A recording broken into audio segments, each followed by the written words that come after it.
પ્રવાસની કારણ કે ઓપરેશન સિંદૂર પછી પહેલીવાર વડાપ્રધાન ગુજરાત આવી રહ્યા છે અને વડાપ્રધાનના સ્વાગત માટે અદ્ભુત તૈયારીઓ કરવામાં આવી રહી છે અને 3 શહેરોમાં એમનો રોડ શો થવાનો છે। અમદાવાદમાં પણ રોડ શો કરવાના છે વડાપ્રધાન અને સાંજે રાજભવનમાં રોકાણ કરવાના છે ગાંધીનગરમાં। ત્યારે ગૃહ રાજ્ય હર્ષ સંઘવીની અધ્યક્ષતામાં એનેક્સીમાં બેઠક મળવાની છે। હિરેન પાસેથી જાણીએ વિગતે।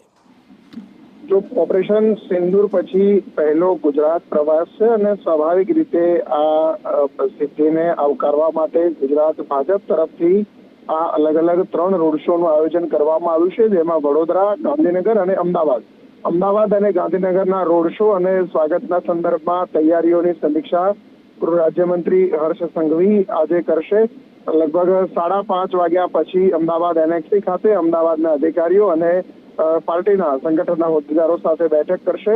મોડી સાંજે 7:30 કલાકે ગાંધીનગર ખાતે પણ ગાંધીનગરમાં જે નાનકડો રોડ શો 27 તારીખે થવાનો છે મહાત્મા મંદિર સુધીનો, એના સંદર્ભે પણ આયોજનની સમીક્ષા બેઠક ગૃહમંત્રીના અધ્યક્ષતામાં યોજવામાં આવશે। મોટે ભાગે આ ઓપરેશન સિંદૂરની રેપ્લિકા એટલે ઓપરેશન સિંદૂર માં ઉપયોગ થયેલી બ્રહ્મોસ મિસાઇલ F-14 જે રડાર વગેરે છે એની રેપ્લિકા સાથે લોકો પ્રધાનમંત્રીનું સ્વાગત કરે એ પ્રકારનું આયોજન સંગઠન દ્વારા કરવામાં આવે છે।